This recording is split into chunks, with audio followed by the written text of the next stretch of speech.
Jailer sequel అంటే ఆ expectations ఎలా ఉంటాయో తెలిసిందే. అసలే సూపర్ స్టార్ మూవీ, పైగా ఇతర ఇండస్ట్రీస్ నుంచి సూపర్ స్టార్స్ గెస్ట్ అపీరియన్స్. ఒక సినిమాకు ఇంతకంటే ఏం కావాలి అంటున్నారు రజనీకాంత్ ఫ్యాన్స్.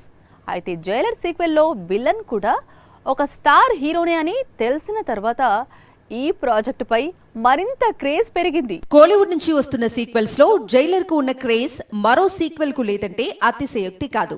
రజనీ మరోసారి జైలర్ లో హుకుం జారీ చేస్తాడని ఫ్యాన్స్ ఈగర్ గా వెయిట్ చేస్తున్నారు. పైగా సీక్వెల్ లో కూడా మోహన్ లాల్, శివరాజ్ కుమార్, అలాగే టాలీవుడ్ నుంచి బాలయ్య గెస్ట్ అపియరెన్స్ ఇవ్వబోతున్నారు అనే ప్రచారం జోరుగా జరుగుతోంది. జైలర్ మొదటి భాగంలో మలయాళ నటుడు వినాయకన్ ప్రతినాయకుడిగా నటించాడు. సినిమాలో తన కామెడీ విలని హైలైట్ గా నిలిచింది. అతనికి ఎంతో పేరు తెచ్చిపెట్టింది.